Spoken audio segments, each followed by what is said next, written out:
Today we'll be discussing the 3 key steps that every film has to go through to be a well-established and successful film. The first step I will discuss is promotion. Every company will have to promote the film so they're able to inform a large variety of audiences of a new upcoming film. And sometimes promotion starts as early as halfway through filming. One of the ways of promoting is through advertisements such as trailer and merchandise. Take McDonald's for example. They help advertise animated films with the TV adverts, offering toys to the film characters. Let's have a look at one of those examples. On a day like today, what could possibly go wrong?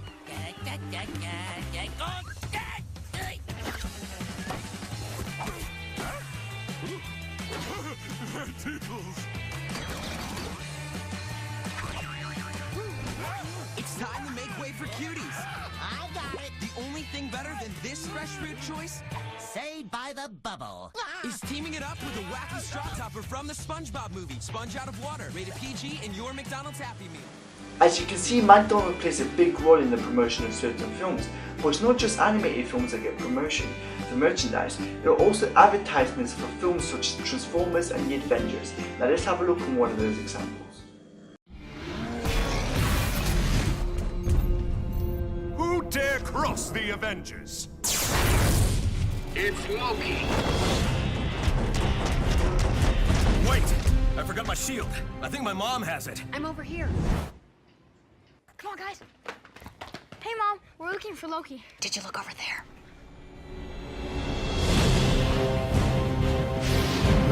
A superhero in every aisle, the Avengers now at Target. As you have just seen, there is also merchandise adverts for non-animated films. And usually when a new upcoming film has a range of merchandise that can be released to the audience, adverts will play constantly on TV. This is also a good strategy to make more money before the film's even released. An obvious way to promote a film is with trailers, which is commonly used by every film company. Now let's have a look at one of those examples. Okay, folks, she's a little shy, so give her a hand when she comes out.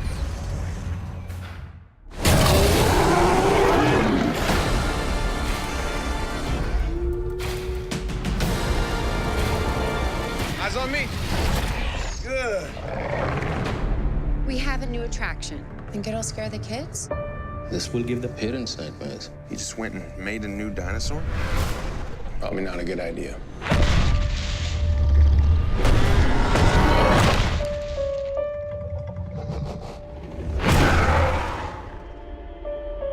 It's killing for sport.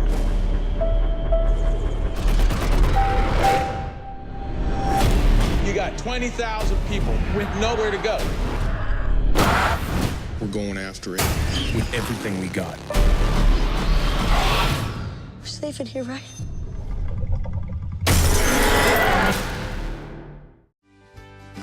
As you saw in the trailer, the new Jurassic film was being promoted early towards the fans, even though the film's not out till June.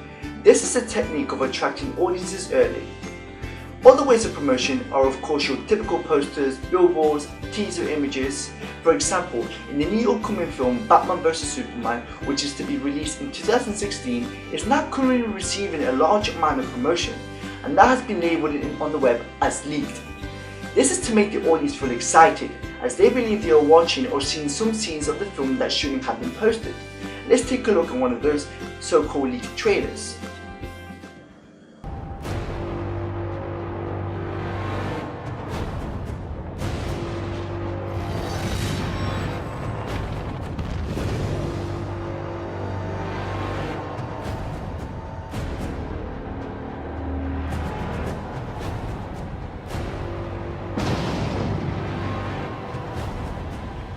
Tell me, do you bleed?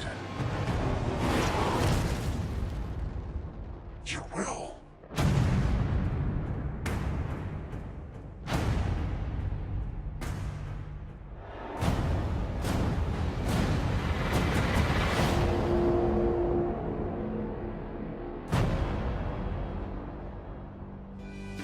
This shows that the web is a powerful tool, as it's one of the quickest ways to engage with the audience using social network sites such as Facebook, Twitter, Instagram and YouTube. This also shows that film companies like promoting the films as soon as they can to be able to gather a large audience through months of promotion and guide them straight into the exhibition day, also known as the premiere day. So let's move on to distribution. Firstly, once the film is finished, the company will have to find a distributor. They're in charge of how many copies of the film will be made to distribute to a wide range of cinemas. However, before a cinema is in an agreement with the distributor, a screening of a film is shown to a prospective buyer on behalf of the cinema's owner. They are also in control of the release dates of the film and the way in which the film will be made for viewable, such as cinema release or straight to DVD. There are numerous distributing companies. You have your small franchises that are less known to the public, such as Sega Films Inc., Overture Films, Magnolia Pictures and many more. However, some of them in fact are film companies themselves. For example, we've got Paramount Pictures, Sony Pictures, 20th Century Fox, Universal Pictures and of course Walt Disney Studio Motion Pictures. Some of these self-distributed film companies also distribute films for others, film organizations. For example, Walt Disney is the main distributor for all the Marvel films, and then you have Paramount Pictures who distributes Nickelodeon films, and then there's the Amazing Spider-Man produced by Columbia Pictures but distributed by Sony Pictures. As you can see, it's almost a pattern there, which shows us that well-known companies will only work with other large film organizations.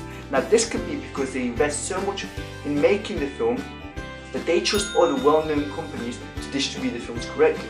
The distributors have a large responsibility because they are basically in charge in making sure the film makes money and that they target a specific target audience needed for them to reach the success for the film.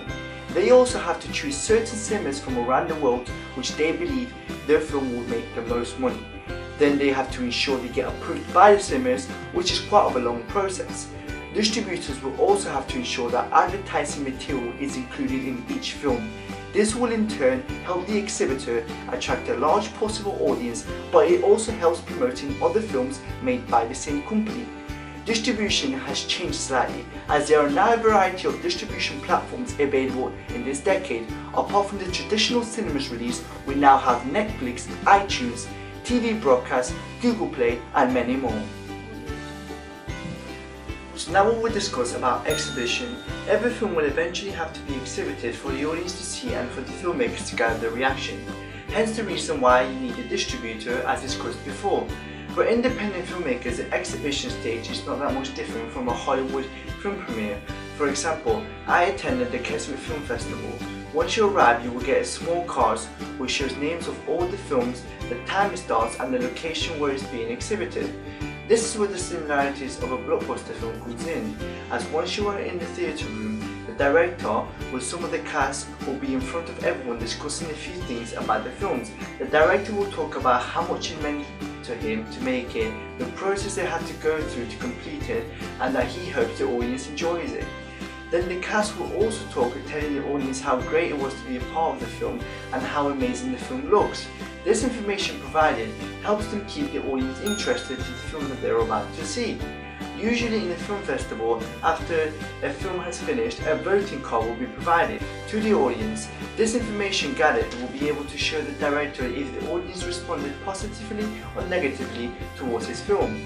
Exhibition for an independent film makers helps them gain an audience for the work and builds up their reputation. For big film companies, exhibition works exactly the same. The only difference is that they also use exhibition to be able to double their money that they spend in making their high budget films. Exhibition is the final stage of a film, as all the promotion and distribution leads up to the final moment which is being shown to the audience. The exhibition stage also determines whether the film is successful or not. Analysing these three key steps, it was clear that each step was connected in some way to one another, which is why it's categorised as the 3 steps of getting your film out to the public. So there we go guys, hope I was able to share some of the knowledge in how promotion, distribution and exhibition works within films. Thank you for watching.